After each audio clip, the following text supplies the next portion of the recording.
Sucedidos. Autor Oscar D'Angelo. A mi hermano Luis y a Luisito in memoriam. Despedida. Como si pudiera elegir en el amor, como si no fuera un rayo que te parte los huesos y te deja estaqueado en la mitad del patio. Julio Cortázar. Había un aire melancólico de partida, muchos esfuerzos para contener emociones y demasiadas complicidades como para alargar aquellos momentos más de lo necesario. Era conveniente despedirse lo antes posible. La buscó debajo de la piel, en el movimiento de cada músculo, en el palpitar imperceptible de sus arterias y en el rojo escondido de su carne.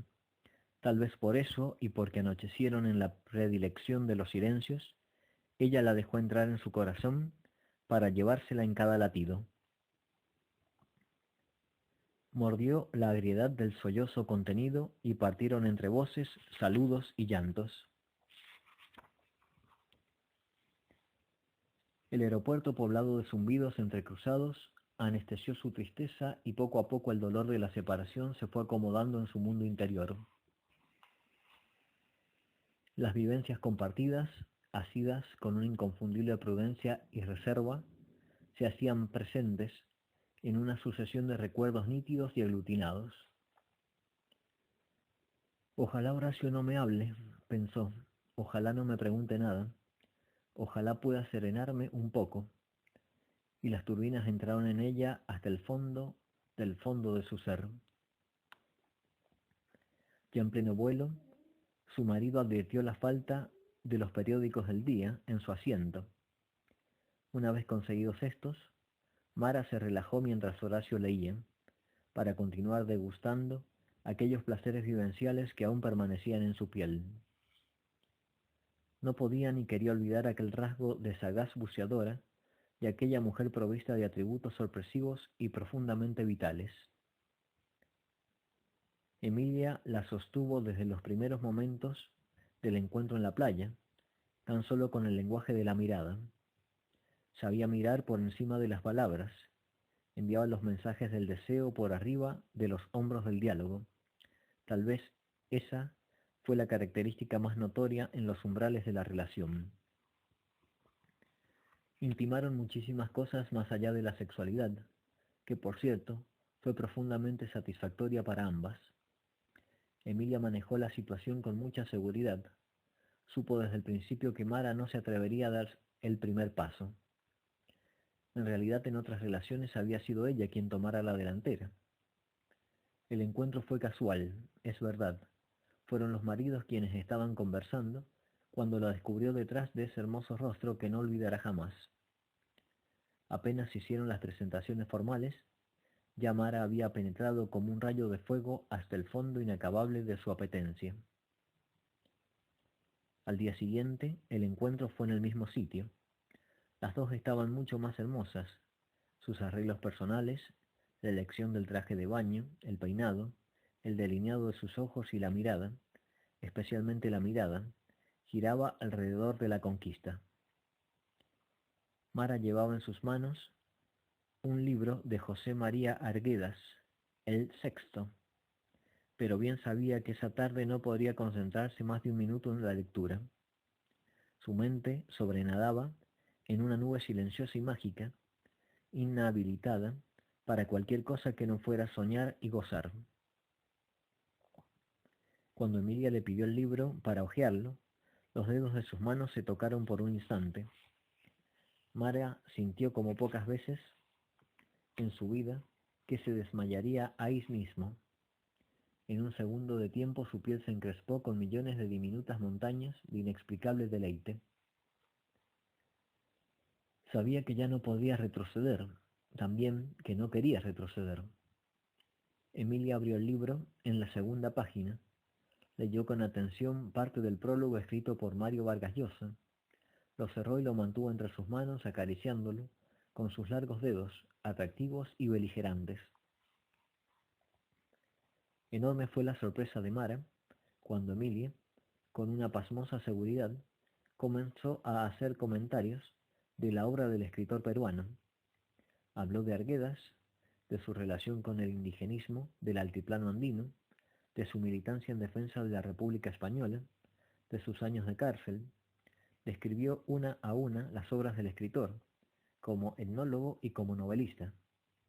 Finalmente le hizo un análisis detalladísimo del suicidio de José María Arguedas en un aula de la Universidad de Lima en 1969, mientras era titular de la cátedra de etnología de aquella casa de estudios.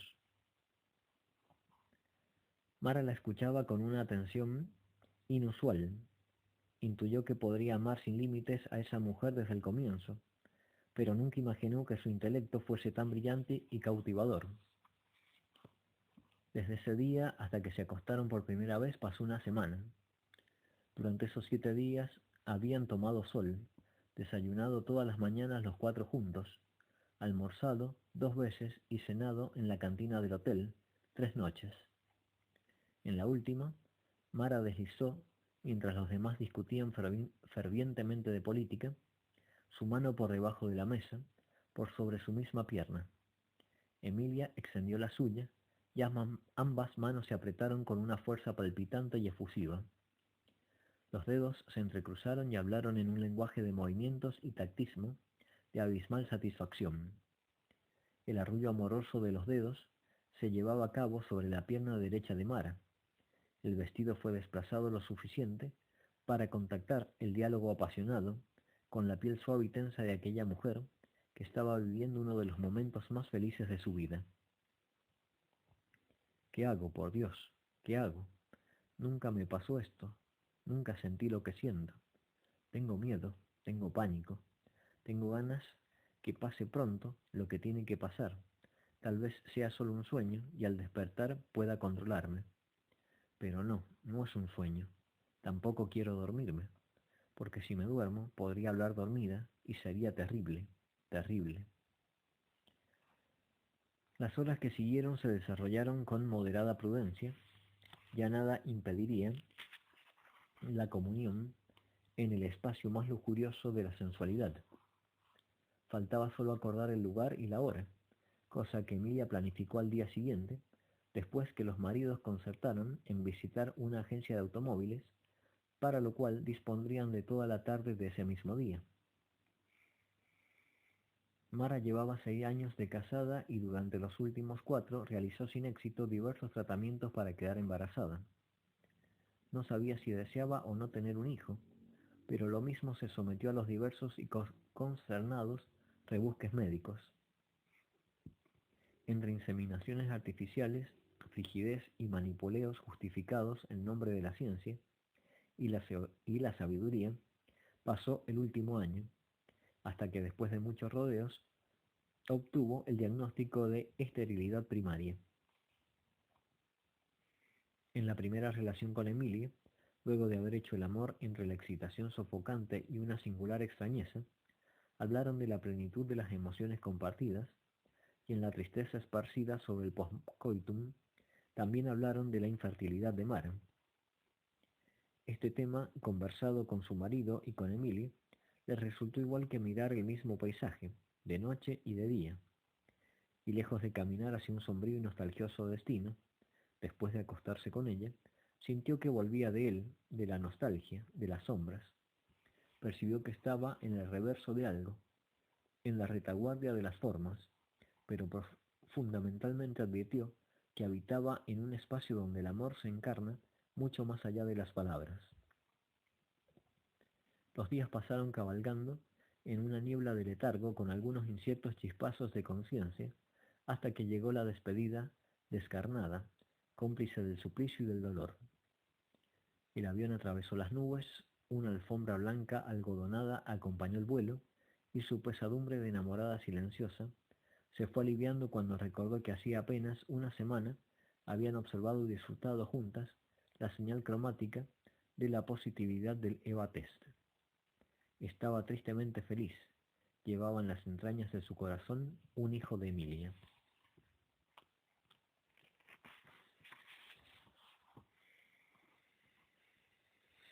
El milagro malogrado.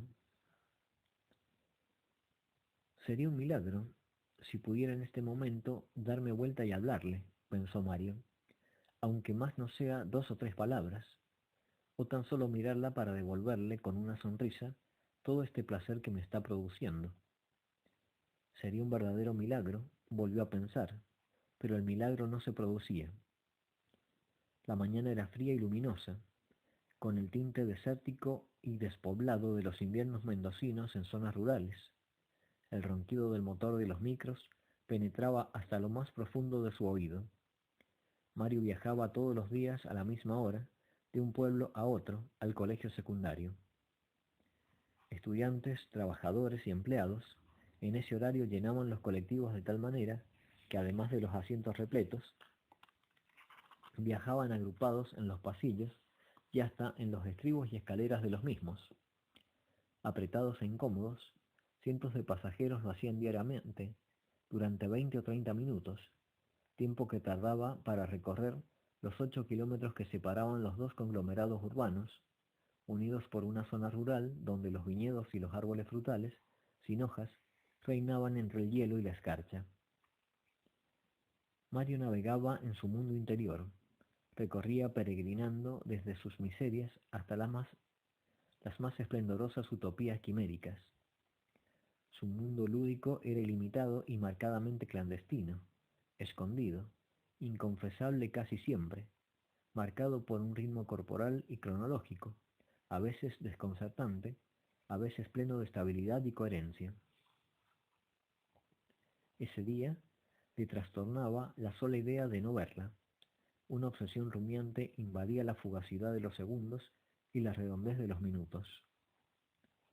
Había conseguido quedarse cerca de la puerta de su vida, a pesar de las reiteradas y pesadas insistencias del chofer para que se fueran corriendo hacia atrás. 3 paradas más adelante, subiría ya como siempre, de lunes a viernes.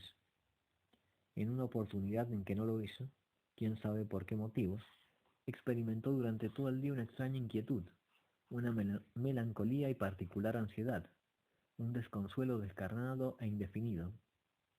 Este estado desapareció en el momento en que la volvió a ver, subiendo al colectivo con la misma y parsimoniosa actitud. Pero esa mañana, al entrar, lo miró, o tal vez le pareció que fue así. Lo cierto es que su cuerpo se contrajo y su piel se encrespó inmediatamente. Esta vez no solo sintió el placer de mirarla y de recorrer todos los recovecos de su rostro maduro y tierno, de su cuerpo firme y elegantemente erecto, sino el de ser mirado, descubierto, observado, aunque más no sea por algunas décimas de segundo. Entre el último escalón de la puerta de entrada y el lugar en que se encontraba en ese momento, habría 1 metro de distancia. Mario alcanzó a verla hasta que ella recibió el boleto del pasaje. Luego desapareció detrás de él. Estaba turbado, su mente se batía entre el placer de haber sido mirado y el displacer que le producía la rigidez de su cuerpo, provocado por aquella sorpresa. Pensó que si la mujer le hablaba, su rostro se enrojecería como un tomate, que no le saldrían las palabras, que tartamudearía. Maldita timidez, maldita vergüenza. Parecía mucho mayor que él, 15 años quizás. Tal vez era esta característica lo que más le apasionaba a Mario. Su cuerpo pasó a ser el más hermoso de todas las mujeres, su rostro el más perfecto, sus ojos los más dulces. Un mundo de novedosas sensaciones se aprisionaban todas las noches en el silencio de su habitación. Pero en ese momento, una mezcla de placer y temor, de frío y calor, invadió su adolecida existencia.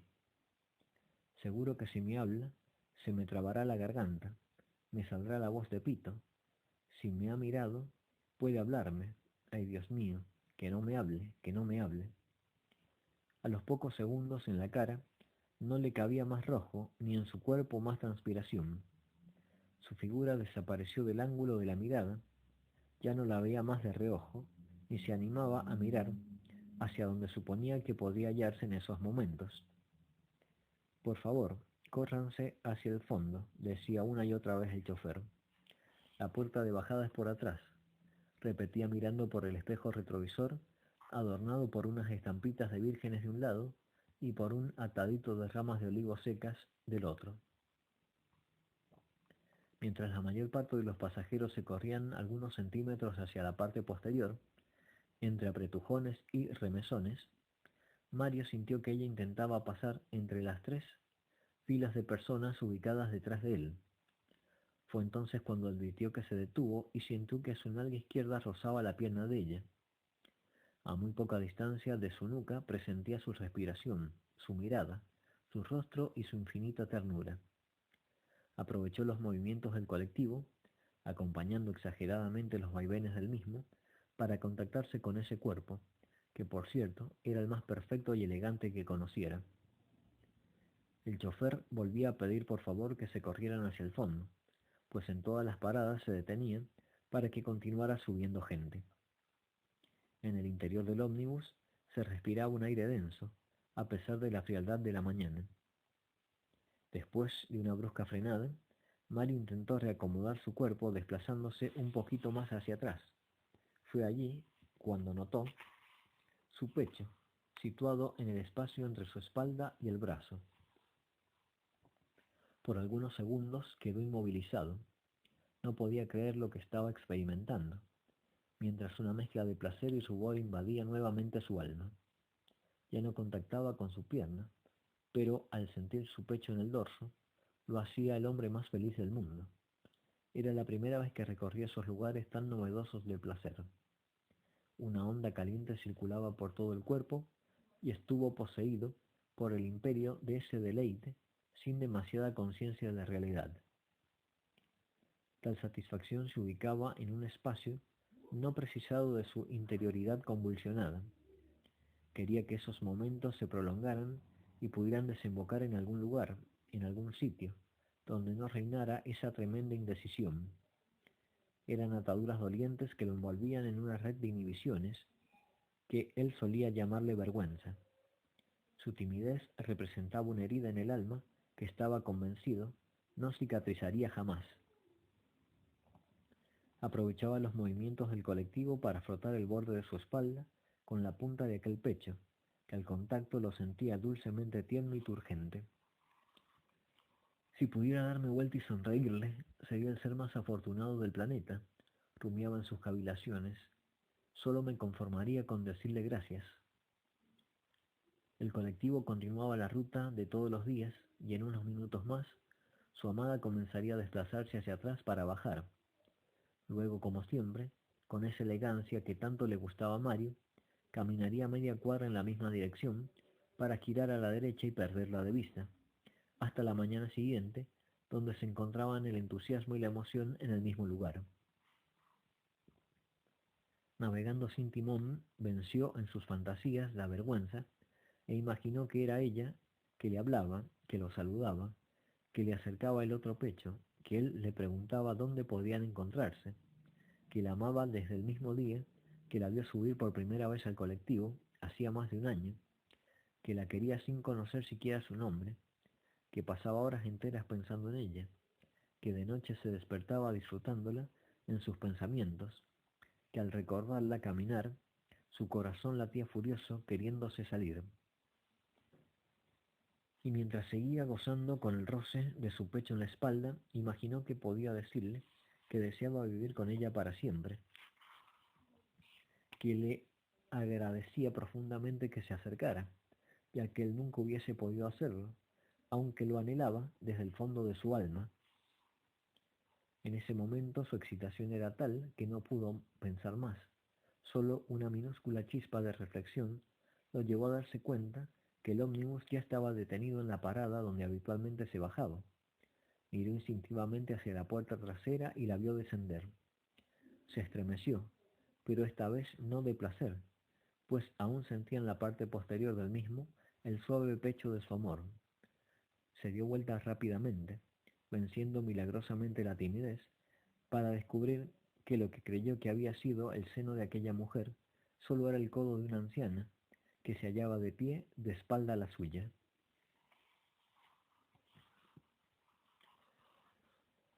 El chorro. El chorro era caliente y espumoso y cayó como un rayo sobre mi nuca. Robar melones y sandías en las chacras era habitual para los adolescentes y los niños del pueblo. Algunas veces los jóvenes caminaban kilómetros entre acequias, canales e hileras de viñas para alcanzar tan preciado objetivo. Otras buscaban la manera de sacarlos de los montones que se apilaban para la venta en los costados de las rutas y carreteras importantes. Mira, Mario, vamos por el bajo de las vías y si tenemos suerte que no venga ningún tren, estamos hechos. Fíjate que las sandías están lejos de los viejos, dijo entusiasmado el Pititorra. Esperaban con ansiedad que pasaran las horas, pues habían programado el robo de sandías para las 12 de la noche y recién eran las 10. El dueño del puesto, don Rosales, solía acortar las noches jugando a los naipes con algunos parroquianos. Las partidas se hacían en una mesa redonda debajo de una Petromax, en la ramada contigua a las pilas de sandías y melones. Estas se apoyaban sobre un importante alambrado que separaba el lugar de las vías del ferrocarril. Sigilosamente, con el oído bien entrenado, caminaron varios metros por la hondonada, agachados y a veces en cuatro patas, para no ser vistos por los eventuales jugadores que ese sábado acompañaban a don Rosales. Desde lejos se escuchaban las risotadas de los hombres que a esa hora se esparcían por la oscuridad de la noche favorecidas por el alcohol. Ya muy cerca del objetivo, trataron de separar dos alambres para que, en el espacio entre uno y el otro, Mario pudiera sacar una hermosa sandía de 10 o 15 kilos. Es grandota la desgraciada, dijo despacito. Sí, y parecen santiagueñas, que son las más ricas. Después de intentarlo 3 o 4 veces, desistieron por un momento, ya que la abertura entre las dos hiladas no era suficiente para permitir el paso de la fruta. Che, ¿cómo la sacamos? Busca una más chica. Imposible, dijo Mario.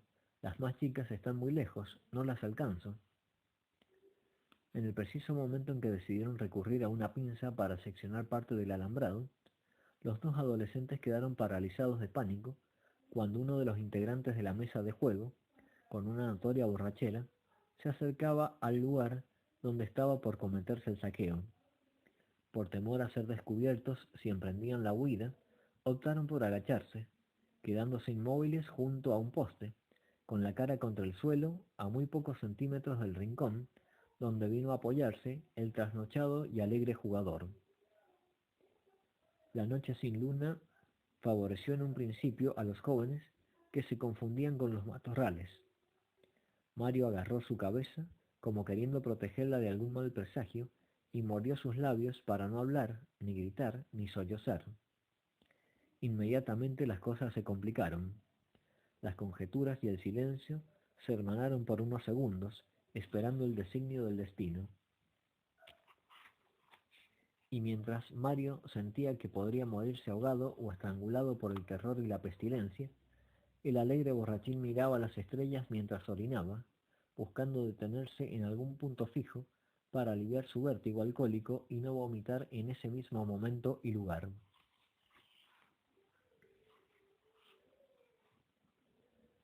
El tercer escritorio.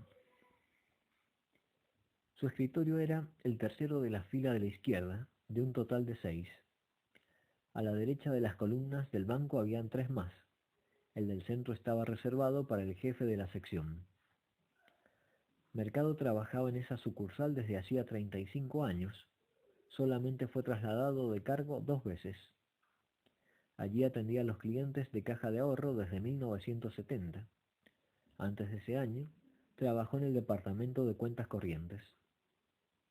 El cambio de una sección a otra lo hizo con bastante resistencia, pero después de la adaptación, que por cierto fue de un alto costo, permaneció como una estatua, casi inmóvil, condenado al silencio íntimo entre un mar rugiente de bullicios, atropellos y rumores.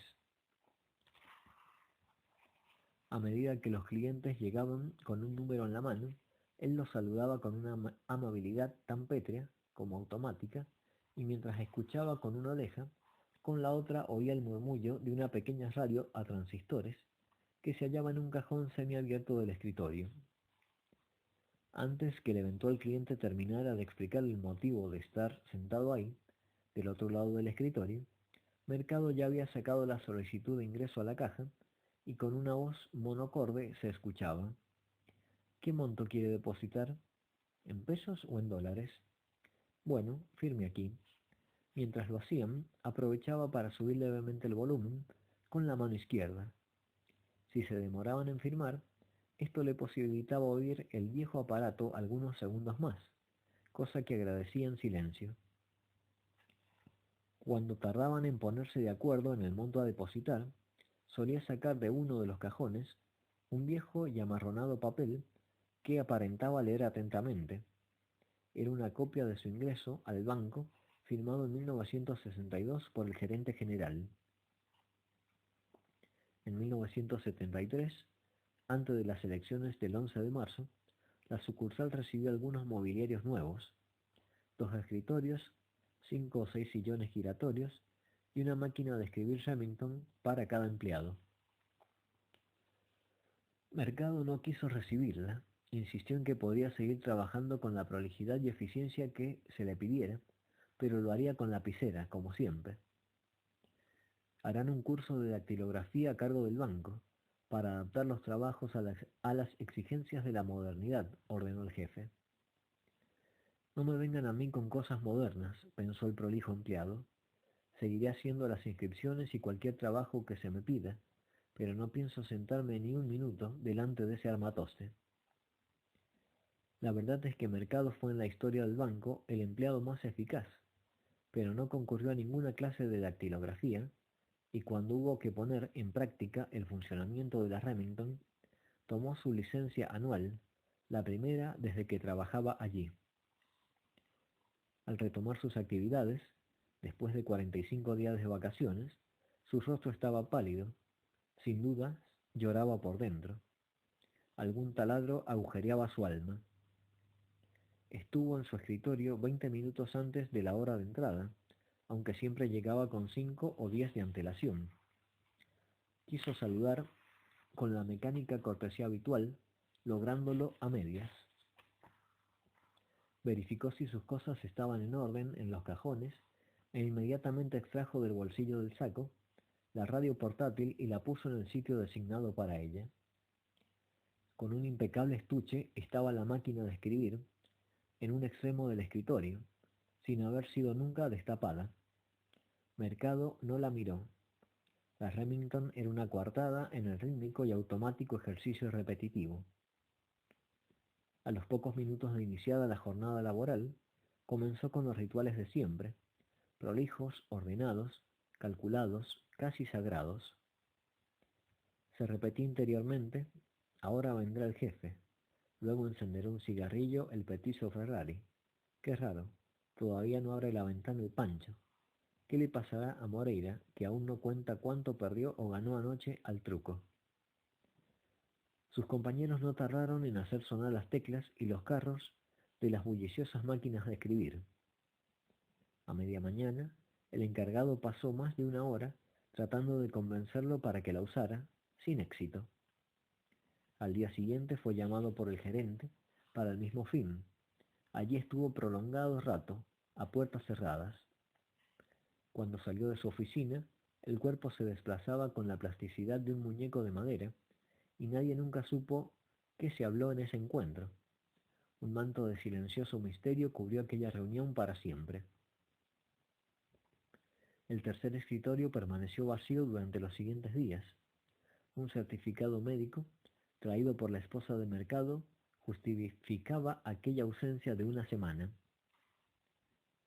Bueno, Mercado, dijo el jefe, en honor a su buen comportamiento, puede usted continuar trabajando como antes, pero la institución le sugiere que intente usar su máquina de escribir en un tiempo prudencial, ya que en los próximos años todos los formularios tendrán que ser llenados a máquina. Mercado no contestó. Un movimiento compulsivo en el pie derecho que no pudo controlar, pareció ser la respuesta. En la mañana de un viernes, apenas llegaron a la oficina, un gran revuelo había en la sección desde temprano. El banco decidió cambiar las máquinas, que ya tenían 5 años de uso, por otras más modernas. Las nuevas eran Olivetti Automatic RS, con carro especial para hojas oficio y con teclas anatómicas. La Remington del tercer escritorio fue plumereada durante todos los días hábiles del lustro por los empleados de limpieza. Era una verdadera reliquia y su presencia resplandecía de virginidad y candidez. Primero la Remington, después la Olivetti. Espero que esta sea la última, se decía desesperado al borde del abismo. Abismo que nadie veía, solamente él caminaba sobre su cornisa. La existencia inalterable de las máquinas ya había formado un escotoma existencial en el reojo del escrupuloso empleado. Cuando dormía, un bulto gris negruzco solía perseguirlo por todos los rincones de su pesada conciencia. Un 6 de enero, una pesadilla lo despertó abrazado a su esposa, quien no pudo calmarlo durante un largo rato. Al recuperar la vigilia, le contó a la infortunada compañera que una enorme y negra herramienta, con forma de mujer, lo había aplastado a la salida de una cueva. En octubre de 1990, mientras la primavera hacía estragos de belleza, entre luces e insinuantes verdores, el jefe recibe una llamada telefónica de la esposa de mercado. Perdone, disculpe, señor jefe. Le llamo para avisar que mi marido llegará unos 15 minutos tarde al trabajo porque tiene que ir a sacarse los análisis de sangre que el banco le exige todos los años. Disculpe, perdone, señor jefe. Por algún tiempo la locura obsesiva se desparramó por todos los recovecos de su ser. Hasta quería contar las gotas de lluvia escuchadas en las noches de insomnio. Mientras caminaba por la vereda rumbo a su casa, a la salida del banco, contaba los trancos que entraban en una cuadra. Por supuesto, se ponía extremadamente tenso y malhumorado cuando no lograba hacer entrar 216 pasos en los 100 metros, de esquina a esquina. Todas las tardes, a las 20 horas 45 minutos, recordaba y contabilizaba en su memoria los días que transcurrieron desde que se había casado. Un domingo a la noche no pudo cenar de intranquilidad y sufrió un marcado insomnio hasta el amanecer. A la mañana siguiente supo que su estado del día anterior se debió a que no recordó a las 20:45 que habían pasado ya 12.678 días de la noche de sus nupcias. Todos estos rituales, cargados de un sordo martirio, lo llevaron a generar una serie de tics en su rostro que aumentaba su angustia contenida y depravada. Una mañana, imprevistamente llegaron a la sección de caja de ahorro, por un convenio entre el banco y la empresa multinacional IBM, 9 computadoras. Todas fueron colocadas en un escritorio adecuado para ellas, a la izquierda de los escritorios principales. Las mismas contaban con una amplia pantalla en colores, un CPU ubicado verticalmente debajo del taburete y una impresora GSX 990, de la que pendía una resma de papel continuo en la parte posterior. El revuelo en el salón fue grande, por lo que el jefe pidió a todos los empleados que dejaran lugar a los técnicos para instalar las novedosas maravillas del progreso y la cibernética. Mercado no pareció alterarse demasiado, aunque se lo observó mirando melancólicamente a la Olivetti sin estrenar, mientras un empleado de maestranza la retiraba del tercer escritorio. Maldita sea, murmuraba en tanto, transpiraba por toda la piel de su cuerpo algo que estaba seguro era sangre. Al mediodía, no sé cómo habían finalizado las tareas, fueron invitados a retirarse del edificio hasta el día siguiente. Se les exigió el ingreso con puntualidad, ya que un programador y un analista de sistemas los esperarían para enseñarles el uso elemental de las computadoras. A las 7 menos cuarto, una llamada telefónica con voz femenina, para el jefe, decía que disculpara, que perdonara, que Prudencio Mercado, su esposo, no iría a trabajar, pues había amanecido muerto, con los ojos abiertos, las manos agarrotadas y los dedos ubicados sobre un imaginario teclado sobre la almohada de su cama matrimonial.